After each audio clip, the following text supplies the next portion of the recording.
그때 예수님께서 비유를 들어 제자들에게 이르셨다. 눈먼이가 눈먼이를 인도할 수야 없지 않으냐. 둘 다 구덩이에 빠지지 않겠느냐. 제자는 스승보다 높지 않다. 그러나 누구든지 다 배우고 나면 스승처럼 될 것이다. 너는 어찌하여 형제의 눈 속에 있는 티는 보면서 내 눈 속에 있는 들보는 깨닫지 못하느냐. 내 눈 속에 있는 들보는 보지 못하면서 어떻게 형제에게 아우야 가만 내 눈 속에 있는 티를 빼내주겠다 하고 말할 수 있느냐. 위선자야 먼저 내 눈에서 들보를 빼내어라. 그래야 내가 형제의 눈에 있는 티를 뚜렷이 보고 빼낼 수 있을 것이다. 바오로 사도의 말씀을 되새겨 보겠습니다. 모든 경기자는 모든 일에 절제를 합니다 하는 이야기를 하십니다.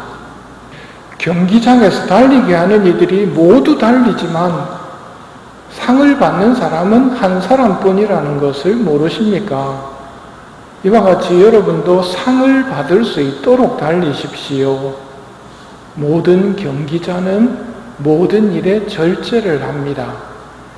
그들은 썩어 없어질 화관을 얻으려고 그렇게 하지만 우리는 썩지 않는 화관을 얻으려고 하는 것입니다. 썩어 없어질 금메달을 위해서도 절제를 해야 됩니다. 그런데 하늘나라 영광이라는 이 금메달을 위해서 절제해야 된다는 건 지극히 당연한 일이겠지요. 그럼 우리는 어떤 절제를 해야 될까요? 우선 세상의 소리에 좀 귀를 막고 절제를 해야 됩니다. 텔레비전이라든지 전축, 컴퓨터, 요즘은 좋은 소리들이 너무 많다 보니까 거기에 시간을 할애하는 경우가 있습니다.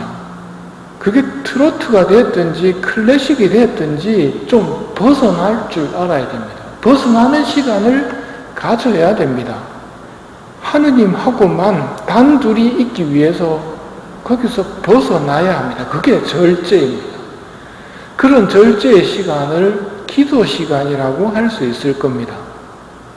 우리가 절제하지 않으면 기도 시간은 저절로 주어지는 일이 없습니다.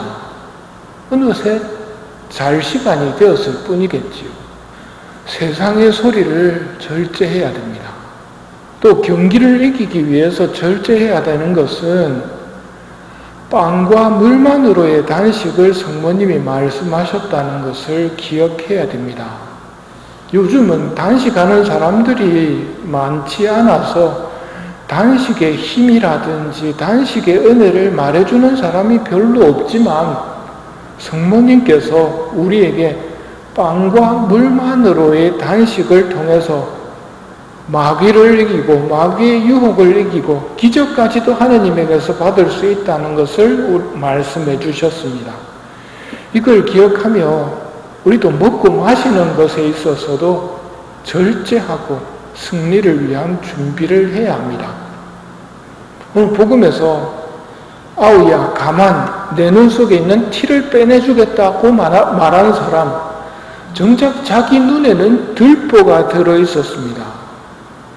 이게 남 이야기가 아니고 혹시 내 이야기가 아닌지 스스로 되돌아보아야 됩니다.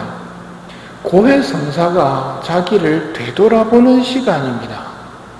그런데 고해성사가 합당하게 집행되지를 못하는 경우가 많습니다. 그저 자기가 큰 잘못을 하나 하고 나면 누군가를 때리고 나서 고해소에 들어올 때는 그냥 때렸다는 그거 하나밖에 생각이 없습니다. 뭘 훔치고 나서 고해소에 들어올 때는 훔친 것밖에 기억이 없다는 말입니다. 고해성사는 그렇게 준비하는 게 아니지요. 교리를 배울 때 어떻게 준비합니까? 성찰하고 통회하고 정개하고 고백하고 보속해야 된다. 이런 과정들을 교만한 마음에 싸그리 무시해버립니다. 그냥 자기가 생각하는 죄만 이야기하고 그냥 끝났다고 생각합니다.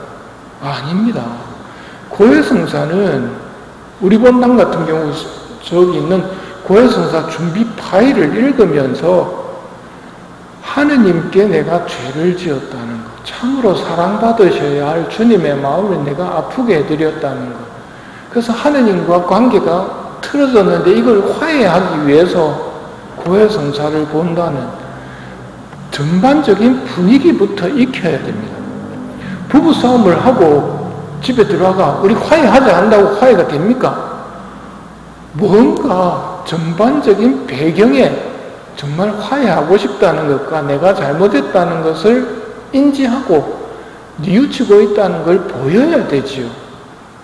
고해성사 준비 파일을 읽으면서 하느님과의 화해를 준비하고 시작해야 됩니다. 또 하느님 말씀 전체를 살펴보면서 고요의 기도 속에서 성령님의 도움을 받고 수호천사님 도움 받으면서 내가 하느님의 마음을 아프게 해드린 게 뭐가 있는지 생각해 봐야 됩니다. 10계명, 7죄종, 신자들의 의무 같은 거, 그리고 평소에 성경을 읽어야 어제 복음이 뭐였습니까? 원수를 사랑하고 오른뺨 때리면 왼뺨, 이런 이야기도 내가 어떻게 하느님의 말씀을 실행했는가를 성찰해 볼 수 있도록 하는 거거든요.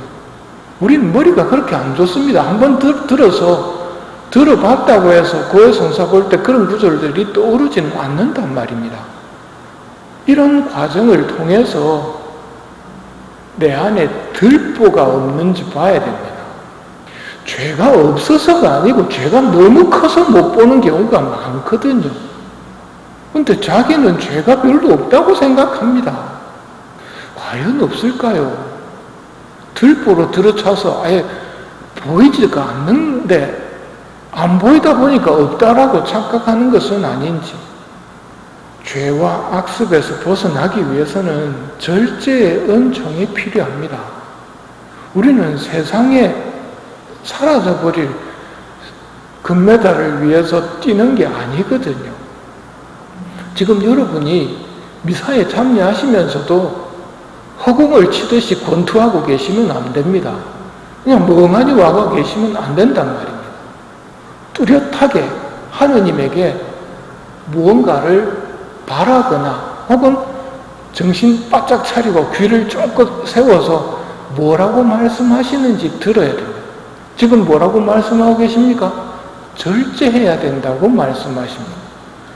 세상의 금메달을 위해서도 절제하는 사람들을 보면서 우리도 당연히 절제해야 된다. 그들은 썩어 없어질 화관을 얻으려고 그렇게 하지만 우리는 썩지 않을 화관을 위해 얻으려고 그렇게 하는 것이다. 그럼 이런 말을 들으면서 내가 절제를 못한다면 절제를 못한다는 걸 감추려고 하는 게 세상의 지혜입니다.